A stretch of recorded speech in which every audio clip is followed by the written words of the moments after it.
Greetings in the name of our Lord Jesus Christ. Today we will be talking about astrology, horoscope, and the zodiac, and what is the Bible saying about this. So astrology is becoming increasingly popular in America, hindi lamang sa Amerika kundi sa Pilipinas din naman. Millions of people read their horoscope daily to learn what the future holds according to the zodiac. But how reliable is astrology? Astrology originated as a form of Babylonian idolatry. Kaya nga sinabi ng Jeremiah chapter 10 verse 2, it says, "Learn not the way of the heathen, and be not dismayed at the signs of heaven." So sabi doon, huwag niyong tutularan ang ginagawa ng ibang mga bansa o mababahala sa nakikitang mga tanda sa kalangitan na labis nilang kinatatakutan. Kasi ang mga tao, tumitingin yan sa mga stars, binabasa nila kung anong mangyayari, tumitingin sila sa kalangitan, at kaya natatakot sila. Tinitingnan nila ang mga tanda o mga balita na nagaganap doon sa kaitaasan. So God's people should not respect the signs of heaven, which are the very basis for astrology, nor should we learn to participate in practices that cause heaven. Deuteronomy chapter 18 verse 14 expressly forbids divination. To divine simply means to predict the future by using occult methods, one of which is astrology. So people should not practice astrology, nor should we take seriously the predictions of those who do practice it. So kung may mga kilala kayo, nagbibigay na hinuhulaan kayo, nagpipredict sa mangyayari sa inyo, huwag kayong masyadong maging seryoso kung anong sasabihin nila. Sapagkat isa lamang talaga ang tunay na makapagsasabi patungkol sa mangyayari sa atin sa unahan. Walang iba kundi ang ating Panginoon lamang.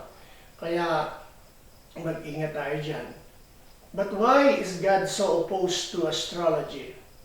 In Isaiah 41:23, God claims that He alone is God because He alone can predict the future. He challenges the false God saying, "Show the things that are to come hereafter that we may know that you are God."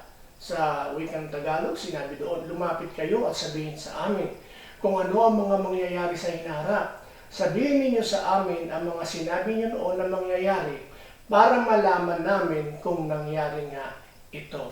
Kaya yung banal na kasulatan narito, china-challenge nila, yung china-challenge ng mga anak ng Diyos, yung patungkol sa mga pinagsasabi ng mga tao na hinuhulaan nila upang patunayan sa kanila kung nangyari nga yun. Di ba maraming ganyan? Maraming mga pastor mismo nanguhula sa mga mangyayari tapos hindi naman natutupad. Kaya lumilitaw ang kanilang pagka-false prophet. Sinabi, mananalo si Trump. Maraming nanghula, mananalo si Trump. Ngayon, hindi siya nanalo. O ano kayo ngayon? Di ba maliwanag na hindi nangusap ang Panginoon sa inyo? Yung iba naman dyan, may papaborang kandidato, pero hindi naman nanalo, pagkatapos magpapalusot pa.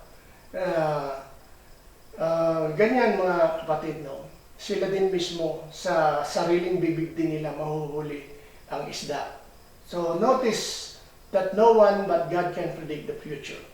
So if we believe that the stars can predict the future, we are saying that the stars are God. So we give to the stars the glory that rightfully belongs only to God. Whether we realize it or not, even modern astrology is a form of idolatry. The sun, moon, and stars are dead, unintelligent objects. They can no more predict the future, and they can no more advise you how to live your life. But there is an always God who created the heavenly bodies, who can predict the future, and who can tell you best to live your life. His will is revealed not in the stars, but in the Bible. Kaya, kung tayo ay talagang magsusuri patungkol sa mangyayari sa ating unahan, nasusulat yan sa Biblia kung ano ang magaganap sa bandang huli. Kaya nga, ang Biblia din ay nagsasabi, binibigyan ng warning ang mga tao upang tayo ay makagawa ng paghahanda. So, hindi lamang tayo naghahanda sa sanlibutan ito. Paghahandaan din natin yung mga bagay na mangyayari sa unahan na sinabi na ng banal na kasulatan. Kaya kung kumukuha tayo ng insurance, patungkol sa life insurance, naghahanda tayo para sa ating buhay dito. Mas lalo nating paghandaan ang buhay na mangyayari after death. So hindi lamang during this life, but we have to prepare ourselves after death, because that is the real life, that is eternal, from eternity to eternity. Kaya kinakailangan manampalataya tayo sa bagay nito. Pero kung hindi tayo mananampalataya, hindi malulugod ang Panginoon sa atin. Kasi sinabi ng banal na kasulatan, without faith, it is impossible to please God. So paano natin mapiplease ang Panginoon? Kinakailangan magkaroon tayo ng pananampalataya. Saan tayo mananampalataya? Sa mga salitang binitawan na niya at mababasa natin sa Biblia. So kahit hindi mo pa ito nakikita, dahil sinabi ng Diyos, hindi lamang natin napakinggan, kundi nakita at nabasa natin mismo sa Biblia. Kaya doon gumagawa yung pananampalataya. Kasi yung faith, yun na yung resulta. Nagkaroon ka ng faith dahil may inaasahan ka. Ano inaasahan mo? Yung napakinggan mo. Yung napakinggan mo. Kaya ang mga salita ng Diyos, nangako diyan na mga anak ng Diyos, kahit sino man, basta nagtiwala sa Kanya, tumanggap si Jesus Christ, hindi sila mapapahamak. So, pagkatapos ng buhay nito may kamatayan, kaya mga kapatid, maghandaan natin ang buhay na walang hanggan.